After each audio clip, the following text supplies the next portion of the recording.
इस कहानी के शुरू में फादर ब्रेनन किसी और प्रीस्ट से मिलने के लिए आए हैं जिन्होंने कोई बहुत ही बड़ा गुनाह कर दिया था, जिसके बारे में पूछने पर ये प्रीस्ट फादर ब्रेनन को एक छोटी बच्ची की पिक्चर दिखाते हैं। पिक्चर नॉर्मल थी पर वो बच्ची नहीं। प्रीस्ट फादर ब्रेनन को बताते हैं कि ये बच्ची नेचुरली पैदा नहीं हुई। इस बच्ची का नाम सिकियाना था, जिसके बारे में इससे ज्यादा वो फादर ब्रेनन को कुछ नहीं बताती और किसी गहरी सोच में चले जाते हैं। उनकी सोच के फ्लैशबैक्स में हमें एक लड़की देखने को मिलती है, जिस लड़की के सारे कपड़े उतारकर उसकी आंखों पे काला कपड़ा बांधा गया था। उसके इर्द गिर्द खड़े हुए लोग कोई रिचुअल परफॉर्म कर रहे थे। लड़की बहुत ज्यादा डरी हुई थी। अचानक उसे अपने पास से किसी के गुर्राने की आवाज आती है और सीन यहीं से कट होकर हमें दोबारा प्रीस्ट को दिखाया जाता है, जो सिकियाना नामी लड़की के बारे में फादर ब्रेनन को अभी कुछ बताने ही वाले थे कि अचानक उनके पीछे लगा एक पोल टूटकर एक मिरर से टकराता है और वही पोल उनके सर पे लग के उनके सर के 2 हिस्से हो जाते हैं, जिससे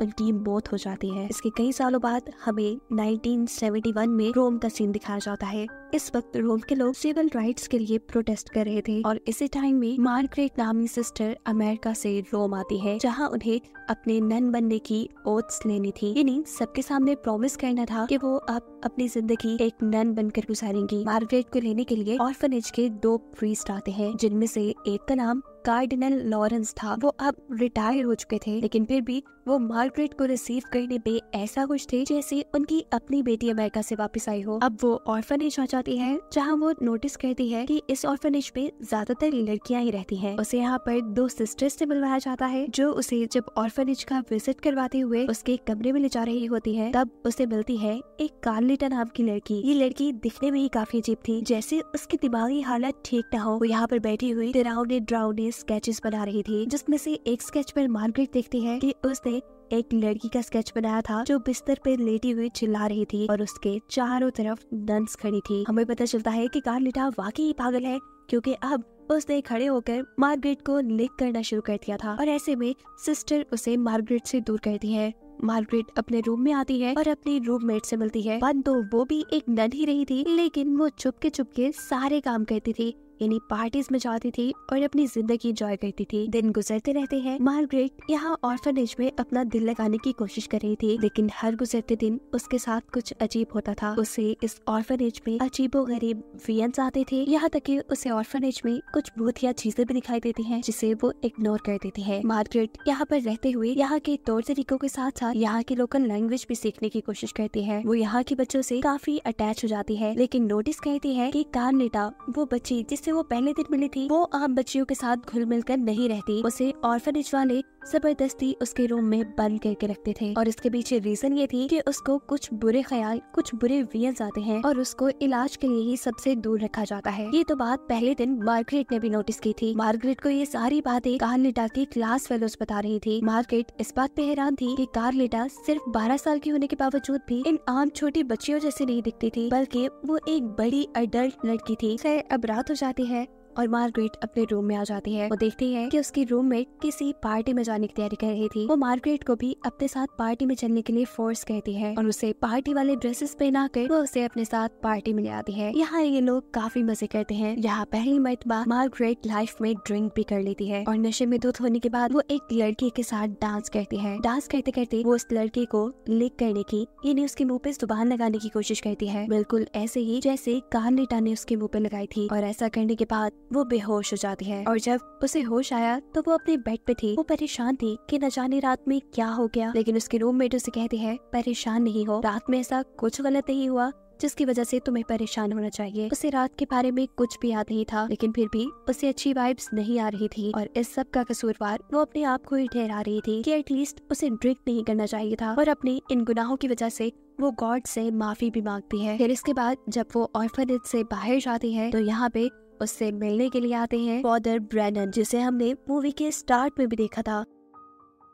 वो मार्गरेट से कहते हैं कि तुम्हें ऑर्फनेज में रहने वाले किसी भी इंसान पे भरोसा नहीं करना चाहिए और हाँ, याद रखो तुम कार्लिटा के पास तो बिल्कुल भी मत जाना। वो उससे ऑर्फनेज में किसी सिकियाना नामी लड़की के बारे में भी पूछते हैं। मार्गरेट को याद आता है कि सिकियाना नामी कोई लड़की ऑर्फनेज में तो नहीं रहती, लेकिन हाँ अलबत्ता उसने कार्लिटा की ड्राइंग्स पे सिकियाना नाम देखा था। फादर ब्रेनन अब उन्हें अपना एड्रेस भी देकर जाते हैं और कहते हैं कि मेरी बातें जरूर मानना, अगर कोई सवाल या मुश्किल आ जाए तो तुम मेरे पास आ सकती हो। उनकी बातों के उलट वो ऑर्फनेज में कार्लिटा के और करीब आने लग जाती है, क्योंकि उसे कार्लिटा पे तरस आने लगा था। उसने नोटिस किया था कि ऑर्फनेज की कोई नन, कोई भी लड़की कार्लिटा के साथ बात नहीं करती थी। वो हमेशा डरी सहमी और अकेली कमरे में बंद रहती थी। बातों ही बातों में कार्लिटा मार्गरेट को बताती है कि उसे अजीबोगरीब वियंस आते हैं जिनसे वो डर जाती है। मार्गरेट उसे रिलैक्स करने के लिए कहती है, ये तो कोई बड़ी बात नहीं, मुझे भी बचपन में बहुत ही डरावने वियंस आते थे, फिर वक्त के साथ वो खत्म हो गए, ये नॉर्मल होता है। मार्गरेट की इन बातों से कार्लिटा को भी हौसला मिलता है। अभी वो यही बातें कर रहे थे कि अचानक उन्हें ऑर्फनेज में किसी के चिल्लाने की आवाज आती है। मार्गरेट जब वहाँ जाकर देखती है तो कोई लड़की बच्चे को बर्थ दे रही थी, लेकिन मार्गरेट को ऐसा नजर आ रहा था कि जैसे उसके पेट में से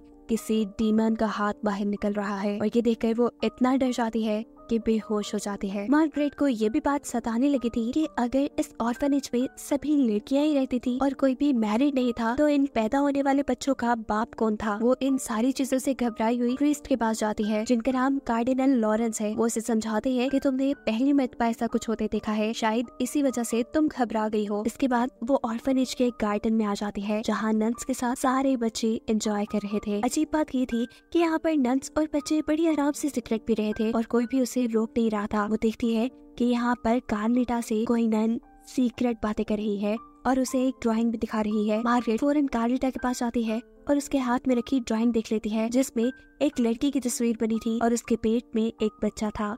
उसके चारों तरफ नन्स खड़ी थी। वो यहाँ सिस्टर से कहती है कि आपको ये कार्लिटा को नहीं दिखानी चाहिए, वो बच्ची है, उसके जहन पे इन चीजों का बुरा असर पड़ेगा। वो सिस्टर से बातें कर रही थी जब अचानक सिस्टर उसका चेहरा पकड़कर उसे किस कर देती है। ऐसा करते हुए कोई उन्हें नोटिस नहीं करता, जिसके बाद वो किस करने वाली सिस्टर ऑर्फनेज के छत पे चली जाती हैं और अपने ऊपर पेट्रोल डाल देती हैं। वो बड़ी क्रीपी अंदाज में हंसते हुए मार्गरेट और कार्लिटा को देख रही थी। उन दोनों से कहती है कि ये सब आपके लिए है, जिसके बाद वो अपने आप को आग लगाकर फांसी पे चढ़ जाती है और मर जाती है। पूरे ऑर्फनेज में हंगामा हो जाता है, यहाँ तक कि कार्लिटा और मार्गरेट की तो ये देख के हालत ही बुरी हो चुकी थी। इस ऑर्फनेज में इतनी ज्यादा अजीब चीजें देखने के बाद मार्गरेट को याद आते हैं फादर ब्रेनन, जिन्होंने उसे इस ऑर्फनेज में संभल के रहने को कहा था। वो इस ऑर्फनेज की मिस्ट्री जानने के लिए फादर ब्रेनन के पास जाने का फैसला करती है, जहाँ फादर ब्रेनन मार्गरेट से कहते हैं कि मैंने तुम्हें कार्लिटा से दूर रहने के लिए इसलिए बोला था क्योंकि वो एंटी क्राइस्ट है, जिन्हें वो जीसस क्राइस्ट को नहीं मानते,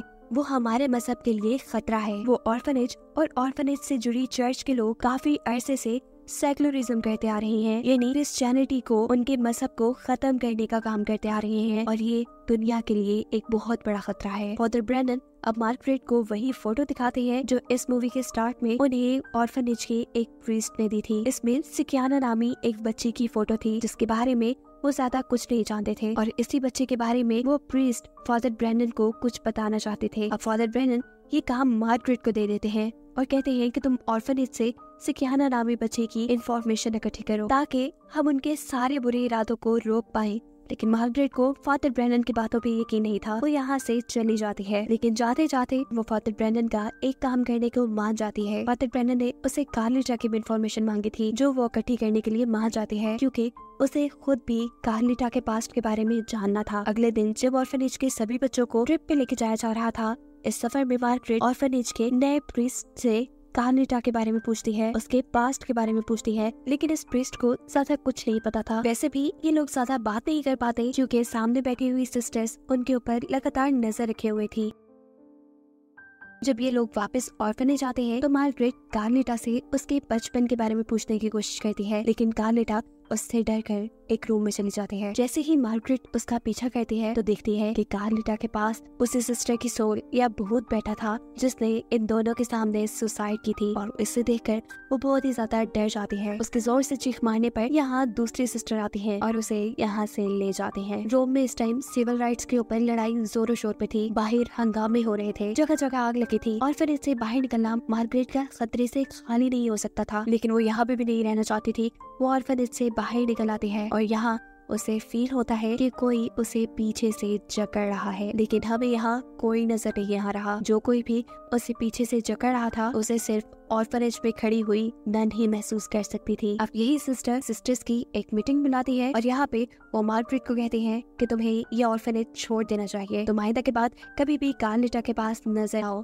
साथ ही तुम्हें नन बनने के ऑड्स लेने की भी जरूरत नहीं है क्योंकि तुम मेंटली अनफिट हो। ये सारी बातें सुनने के बाद मार्गरेट सिस्टर के ऊपर ही गुस्सा करने लग जाती है क्या आप मेरे साथ नहीं बल्कि कार्लिटा के साथ ज्यादती कर रही हैं। उस समय अब वो दोबारा ऑर्फनेज से बाहर निकल आती है और बाहर आने पे उसे वही लड़का दिखता है जिसके साथ उसने क्लब में डांस किया था। मार्गरेट नोटिस करती है कि ये लड़का मार्गरेट से बुरी तरह डर रहा था, इसलिए वो उस लड़के के पास आती है और उससे पूछती है, बताओ मुझे उस रात क्या हुआ था, क्या मैंने तुम्हारे साथ कुछ बुरा किया? जिस पर ये लड़का उसे कोई जवाब नहीं देता और कहता है, look for the devil mark. ये कहते ही अचानक उस लड़के का एक्सीडेंट हो जाता है और वो यहीं मारा जाता है। मार्गरेट जो उसे बचाने की कोशिश में लगी थी, उसके हाथ इस लड़के की आधी बॉडी ही लगती है। वो दरमियान से आधा कट चुका था और ये सीन देखकर यहाँ खड़े हुए आसपास के लोग भी डर जाते हैं। मार्गरेट अब इन सब चीजों से तंग आकर चर्च में जाती है और गॉड से अपने गुनाहों की माफी मांगने लगते हैं। हम देखते हैं कि मार्गरेट की रूममेट जो कि यहाँ पर नन के लिए ओथ लेने आई थी, आज वो फाइनली नन बनने के ओथ ले रही थी